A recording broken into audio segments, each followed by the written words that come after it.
limit in the sky that I won't fly for you. Hi, my name is Ana Cecy, And my name is Ana Cecy. and we're going to talk about linkers. A linker or a connector. A linker or connector is a word that is used to join sentences. Example of a connector.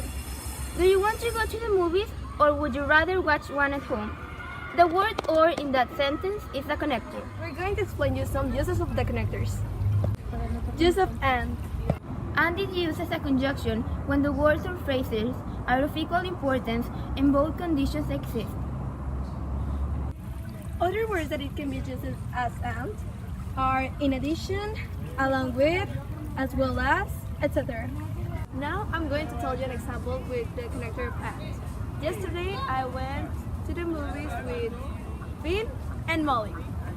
Uses of or. When we have to express a choice between two words or phrases, we use or. Now our example of or. Is it a boy or a girl? Uses of but. It's used to show a contradiction between two phrases.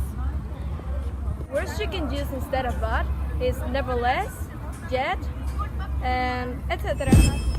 Here's a link down below if you want to practice exercise. Thanks for watching and subscribe.